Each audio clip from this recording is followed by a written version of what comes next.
On est bien content ce matin d'être ensemble. Le message que j'ai, ça porte sur ce que nous avons fait ce matin, ça porte sur le baptême. On va essayer de faire très vite. Au moins, on pourra terminer aujourd'hui vers 1h30. Êtes-vous d'accord? Ah, c'est la même. Mais ordinairement, on termine à midi. Je vais faire de mon mieux.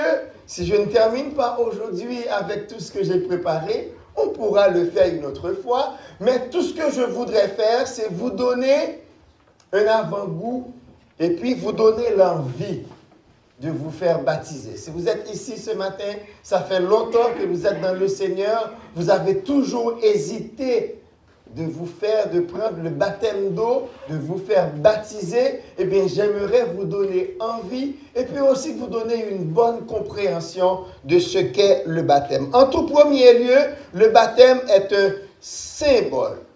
Un symbole qui permet aux croyants de s'identifier à Dieu et à Jésus-Christ. S'identifier à Jésus-Christ dans trois choses que Jésus-Christ a faites. Jésus-Christ est mort. Donc, comme le croyant, ce matin, on les a vus rentrer dans l'eau. Leur rentrée dans l'eau symbolise la mort que Jésus avait acceptée pour nous. Vous avez vu que je les ai plongés complètement dans l'eau, immergés. Cette immersion symbolise l'ensevelissement de Jésus. Parce qu'avec, on peut mourir. Mais si on n'est pas enseveli, on n'est pas totalement disparu de la terre. Oh, Jésus devrait totalement, Jésus, homme bien sûr, il devrait totalement être disparu de la surface de la terre. Et c'est ce que l'immersion totale dans l'eau symbolise. Et comme vous avez vu, ils sont sortis de l'eau. Donc, ils ont été relevés et sortis de l'eau. Cela symbolise la résurrection de Jésus. Donc, Sœur Lourdes, Sœur Ketli et Frère Mandel, ce matin, eh bien, ils se sont identifiés à Jésus-Christ. Pourquoi est-ce nécessaire de s'identifier à Jésus-Christ? Eh bien, nous chantons souvent « J'aime Jésus parce qu'il m'a aimé d'abord ». N'est-ce pas? On chante « J'aime Jésus parce que d'abord il m'a aimé ». Eh bien, c'est la même chose ici. On s'identifie à Jésus-Christ parce que d'abord il s'était identifié à nous. Vous voulez voir comment? Allez dans Matthieu 16. Matthieu 3, je m'excuse. Allez dans Matthieu 3 et vous allez lire que Jésus, venant de la Galilée, s'est présenté à Jean pour se faire baptiser. Jean lui a dit, mais non, c'est moi qui ai besoin d'être baptisé par toi et tu es venu à moi. Jésus lui a dit, laisse faire maintenant car il est juste que nous accomplissions tout ce qui est convenable. Donc, et Jésus a accepté que Jean le baptise. Il n'avait pas besoin d'être baptisé. Parce que le baptême de Jean était un baptême de repentance. Jean baptisait les gens pour témoigner leur repentance et les préparer à accueillir Jésus. Mais Jésus, lui, il n'avait rien à se faire pardonner. Il n'avait pas besoin de se repentir. Mais vous savez pourquoi il s'est fait baptiser? Afin de s'identifier aux pécheurs pour lesquels il allait souffrir. Afin de s'identifier. Est-ce que vous avez déjà entendu parler d'un avocat qui plaide pour son client? Il parle en nous. Il s'identifie à son client. Il dit nous. Eh bien, de même aussi, Jésus, pour s'identifier à nous et Hébreux, l'Épître aux Hébreux va dire qu'il n'a pas eu honte de nous appeler ses frères. Donc, c'est pour s'identifier à nous. Donc, nous avons dit que le baptême nous permet de nous identifier à Jésus-Christ. Vous pouvez aller lire dans Romains 6, versets 1 et 2. Que dirons-nous donc? Demeurons-nous dans le péché afin que la grâce abonde. Loin de là, nous qui sommes morts au péché, on est mort au péché, comment vivrions-nous encore dans le péché? Donc on est mort avec Christ, on est enseveli avec lui. Romains 6, versets 6 et 7, et on a été ressuscité avec Christ selon Colossiens 3, versets 1 et 2. Si donc vous êtes ressuscité avec Christ, cherchez les choses d'en haut, où Christ est assis à la droite de Dieu. Aussi en Éphésiens, il dit car nous sommes son ouvrage ayant été créés en Jésus-Christ pour de bonnes œuvres que Dieu a préparées d'avance. Nous avons été créés en Jésus-Christ. C'est ce qui montre que nous avons été vraiment ressuscités avec Christ. Maintenant, est-ce que le baptême, comme le présentent d'autres confessions, est un sacrement? La question que vous allez me poser, mais frère Élisée, c'est quoi un sacrement? Un sacrement, c'est un moyen par lequel vous pouvez être sauvé, un moyen d'obtenir le salut. Est-ce que le baptême est un sacrement? Non. Le baptême d'eau n'est pas un sacrement. Ça veut dire que le baptême d'eau ne sauve pas. Et nous avons un exemple concret. Qui peut me donner cet exemple? Le brigand à la croix? Le brigand? Ah oui, oui. Le brigand à la croix? Il a été sauvé. Mais a-t-il eu le temps de se faire baptiser? A-t-il eu le temps de faire des missions? A-t-il eu le temps de payer sa dîme?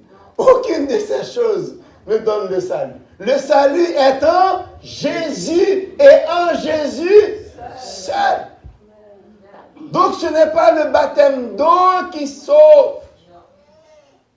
C'est Jésus qui sauve. Donc ce n'est pas un moyen de salut. 1 Pierre 3, verset 21 nous dit « Cette eau était une figure du baptême qui n'est pas la purification des souillures du corps. » Mais je vais lire pour vous dans l'édition du Semeur.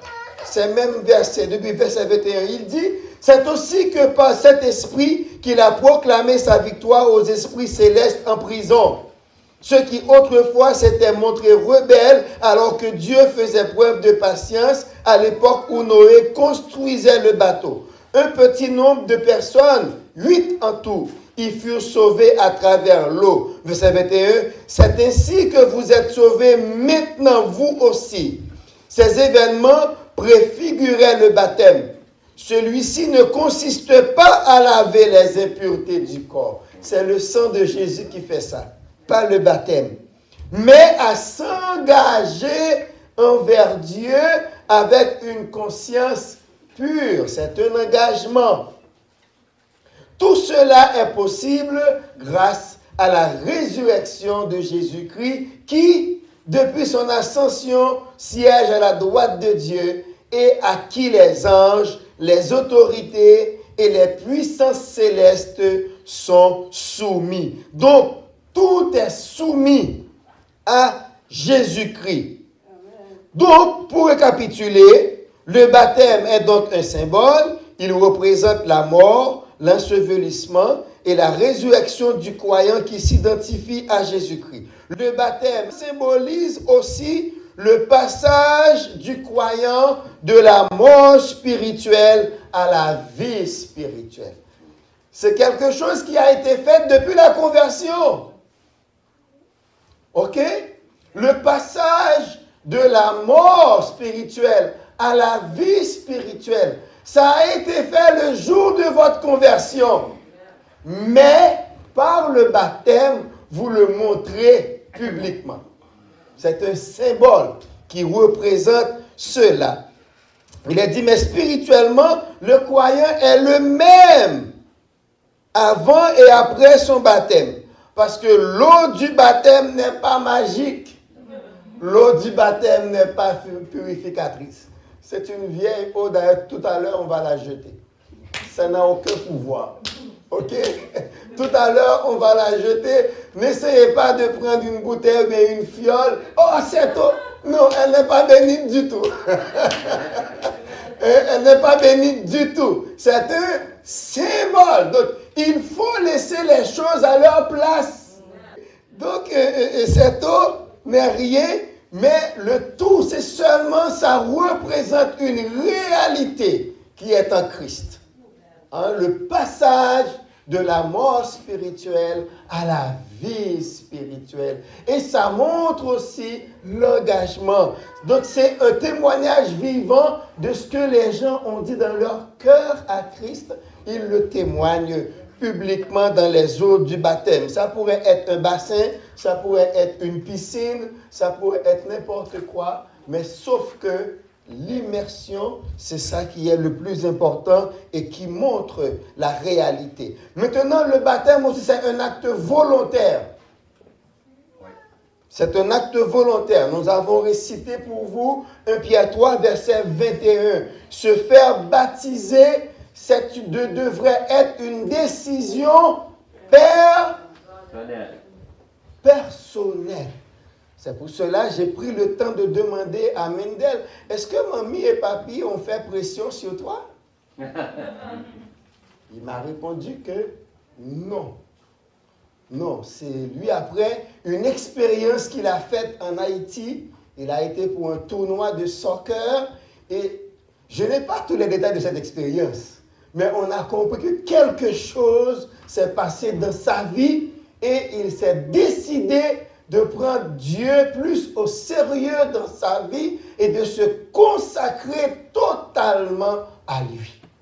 C'est une décision personnelle. D'où la question, est-ce que le petit bébé qui est entre les mains de sœur Carole, là, est-ce qu'on la prend et la baptiser? Est-ce qu'on peut faire ça à un bébé? Non. C'est une décision personnelle. Papy et mamie ne peuvent pas décider de baptiser. Donc, les bébés, on ne les baptise pas. Naturellement, il y a des enseignements qui vous font croire que le baptême est le sceau de Dieu sur l'enfant. Mais non, la Bible nous dit que c'est le Saint-Esprit qui est le sceau de Dieu sur nous. Ce n'est pas le baptême. D'autres vont dire, ah oui, le baptême remplace la circoncision. Nulle part dans la parole de Dieu, il n'est dit que le baptême remplace la circoncision. C'est fini. D'ailleurs, la Bible dit, c'est fini ça. Il n'y a plus ni juif ni grec. Donc venez à Dieu comme nous sommes. Ce n'est pas la marque de la circoncision. Nous avons dit que c'est le début, ça vient au début de la vie chrétienne. Ce n'est pas non plus une étape à franchir comme quoi on a mérité, on a atteint un niveau. Non, le baptême ne signifie pas qu'on a atteint un niveau spirituel élevé. Non, ce n'est pas ça. Bien au contraire, le baptême montre que nous débutons notre marche avec Christ. C'est au début. Regardez dans la Bible, Acte 8, 27 à 39. C'est l'épisode de Philippe avec l'eunuque éthiopien. L'eunuque éthiopien lisait dans Ésaïe 53 et il demandait à Philippe, mais de quoi parle le prophète? Est-ce de lui-même ou de quelqu'un d'autre? Alors Philippe a embrassé l'opportunité et lui a parlé de Jésus-Christ. La Bible dit, pendant qu'il lui parlait, ils ont trouvé de l'eau et l'Éthiopien commence à croire en Jésus. Et là, il dit, mais voici de l'eau. Qu'est-ce qui m'empêche d'être baptisé? Philippe dit, si tu crois en Jésus-Christ, cela est possible. Et l'eunuque a dit, oui, je crois que Jésus est le Fils de Dieu.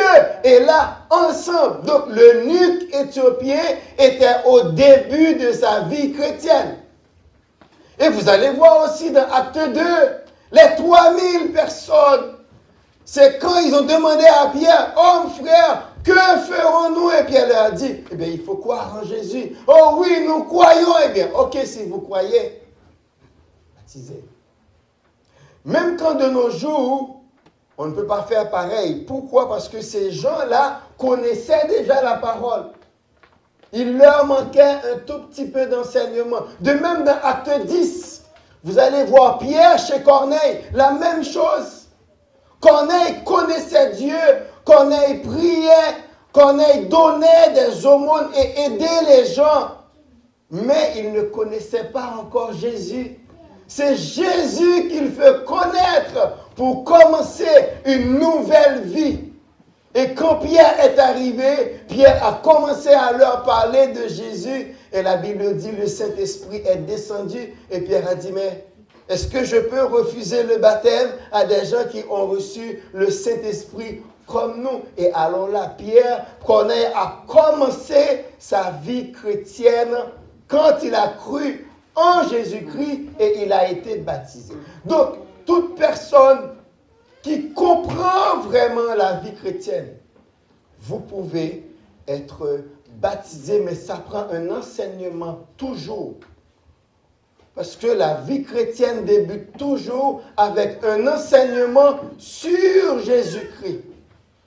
Les Juifs connaissaient Dieu, ils avaient la loi, mais ils ne connaissaient pas encore Jésus-Christ. Et vous allez voir dans tout le livre des Actes des Apôtres, commencez avec les 12 premiers chapitres du ministère de Pierre et les 16 autres, de 13 à 28, c'est le ministère de Paul. Et vous allez voir comment ce qui arrive, des Juifs qui ont cru en Jésus-Christ, ils mènent une vie chrétienne, tandis que les autres persécutent les chrétiens.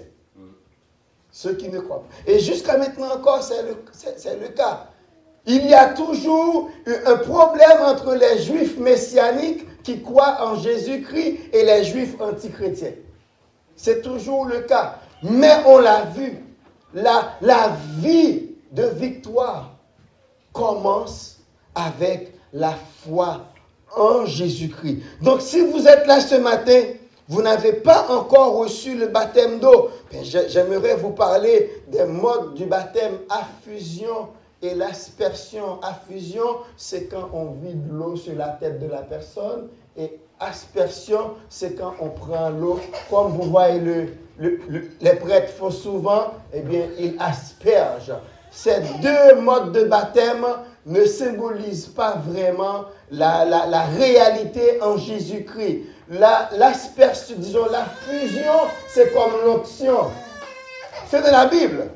La fusion, c'est comme quand on oint quelqu'un, comme dans 1 Samuel 16, Samuel a été chez la famille de David pour l'oindre. Et Psaume 133 nous explique l'onction. C'est comme l'huile qui, répandue sur la tête d'Aaron, descend. C'est ça la fusion. Tandis que l'aspersion, c'est quand on asperge, on envoie un peu d'eau sur la personne. Aucun de ces modes de baptême ne témoigne de la réalité en Jésus-Christ, sa mort, son ensevelissement et sa résurrection. Donc voilà pourquoi nous, on adopte le mode de l'immersion. D'ailleurs, même en grec, que ce soit baptisé ou bien le baptême, ça signifie toujours plonger dans l'eau. Et c'était une réalité qui faisait partie de la pratique quotidienne des Juifs, parce que pour laver leur vaisselle, il fallait plonger la vaisselle dans l'eau. D'ailleurs, de nos jours, si vous passez quelque part, vous voyez, on demande des plongeurs. Ce n'est pas des gens qui savent nager. Il faut faire attention. Si on demande des plongeurs, on ne demande pas des gens qui vont plonger dans l'eau, mais on demande des gens qui savent laver des assiettes, qui plongent les assiettes dans l'eau et les baptisent complètement. Donc c'est ce que ça veut dire. Donc le symbolisme, nous voyons tout ça dans le baptême. Dans le baptême d'eau. Donc, si vous êtes ce matin, il y a plein de choses à étudier ensemble dans le cours de baptême que nous donnons. J'aimerais vous parler de ça. Dans le cours de baptême, nous voyons ensemble que les chrétiens sont scellés du Saint-Esprit. Nous voyons ensemble que représente le signe de la nouvelle alliance. Ce n'est pas le baptême, mais bien la coupe de Jésus-Christ. Jésus-Christ va dire, c'est là le signe de l'alliance en mon sang, la Sainte Seine. C'est la coupe. Donc nous verrons ce qu'est le baptême du Saint-Esprit que l'on reçoit au moment de la conversion. La différence entre le baptême du Saint-Esprit et le baptême d'eau. Donc il y a plein de choses que nous voyons ensemble. Donc, si vous êtes là ce matin, ça fait longtemps que vous avez accepté le Seigneur et que vous n'avez pas encore été baptisé, ou bien si vous venez juste d'accepter le Seigneur et vous voulez comprendre mieux, eh bien joignez-vous à nous. Nous allons ouvrir bientôt, disons déjà, les inscriptions sont ouvertes pour ceux-là qui veulent se faire baptiser bientôt.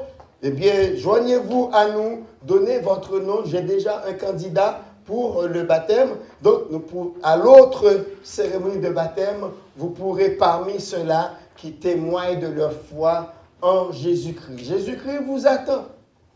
Et il y a du travail à faire. Quand vous venez à Christ, vous n'êtes pas oisif. Il y a du travail à faire. Et je peux vous témoigner, oui monsieur, il y a du travail à faire. Cette semaine, nous avons été visiter quelques réserves autochtones. Quelques réserves autochtones, ces gens-là, ils ne connaissent pas Christ.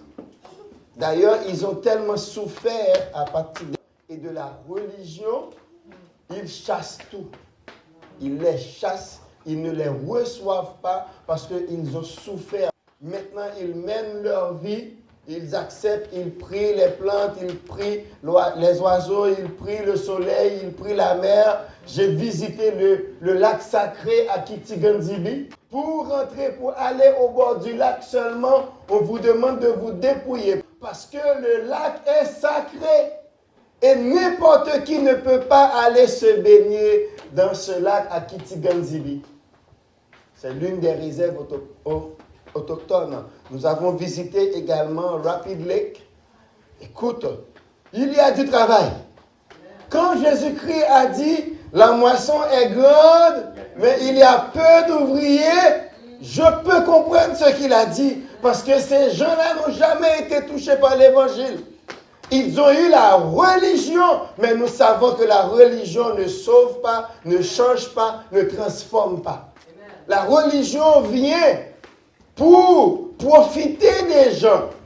Mais tandis que Christ, l'évangile, apporte du profit aux gens. Donc, si vous êtes là ce matin, si vous n'avez pas encore donné votre cœur à Christ, c'est le moment de le faire. Vous allez être sauvés et Christ va vous employer. Et il paie bien. Je peux vous le dire, Christ paie bien. Nous allons nous mettre debout et nous allons prier le Seigneur. Nous allons prier pour les nouveaux baptisés, mais prier aussi pour ceux qui ne sont pas encore baptisés, afin qu'ils prennent la décision de vivre en disciples de Christ pour le reste de leur vie. Laissez-moi vous dire, c'est le meilleur chemin. Pour avoir du succès, il n'y a pas mieux que Jésus-Christ. Hein? Pour réussir dans la vie, pour réussir cette vie, il n'y a pas mieux que Jésus-Christ et je peux vous en dire long. J'ai grandi dans une famille monoparentale. Mon père est mort, j'avais 6 mois. J'ai grandi avec ma mère qui nous a conduits avec l'Évangile. Et avec l'Évangile, le Seigneur a gravi beaucoup d'échelons avec moi. J'ai été devant un consul, le consul de la Belgique en Haïti. Il eu à me demander un jour, mais Élisée, qui t'a éduqué? Je lui ai dit, c'est ma mère. Ah oui, ta mère, elle est une brave femme. Quelle classe elle a fait? Oui, mais comment elle a fait pour t'éduquer comme ça? Je lui ai dit la Bible. Il y a tout dans la Bible. Vous savez, il y a tout dans la Bible. Et je dis souvent, chaque anniversaire, ma mère lisait pour nous Proverbe 3. Faites l'exemple. Faites l'expérience.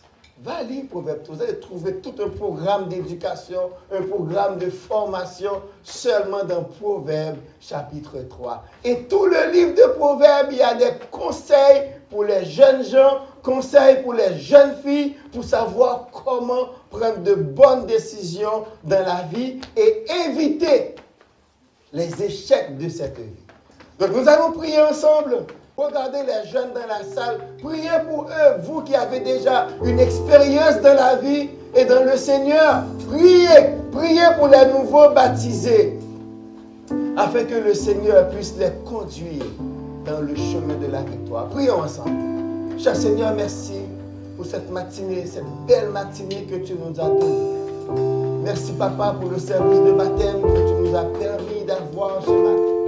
Merci pour la cérémonie de Saint-Seine à laquelle nous avons participé, qui nous rappelle la mort de Jésus-Christ, qui nous rappelle les souffrances, qui nous rappelle son sang coulé pour nous, qui nous rappelle les coups, les mépris qu'il a dû endurer afin de nous donner la vie. Et maintenant, Papa, merci pour ce message, Papa, qui nous rappelle que le baptême d'eau, Seigneur, nous aide à rentrer, Papa, dans le symbolisme de cette réalité qu'il y a en Jésus-Christ, le salut qu'il y a en Jésus-Christ, le passage de la mort spirituelle à la vie en Jésus-Christ. Le baptême d'eau symbolise tout ça. Et merci, Seigneur, pour frère Mendel, sœur Ketli, sœur Marie-Lodi ce matin, qui ont fait ce témoignage. Nous te prions, Père, que cela puisse marquer les plus jeunes.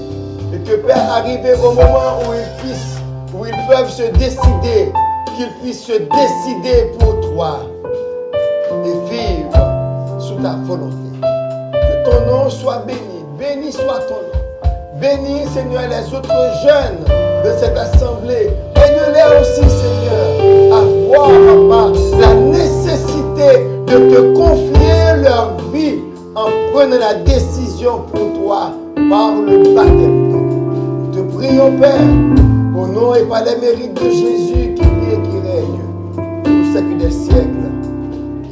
Amen. Que la grâce de notre Seigneur et Sauveur Jésus-Christ, l'amour du Dieu le Père, la communion du Saint-Esprit reste et demeure dans le cœur de chacun de nous pour nous rappeler notre rendez-vous avec Christ. L'enlèvement de l'Église qui va se faire, qui peut se faire de moment à d'autre, mais pour nous garder en lui jusqu'à ce jour. Amen et Amen. Soyez bénis.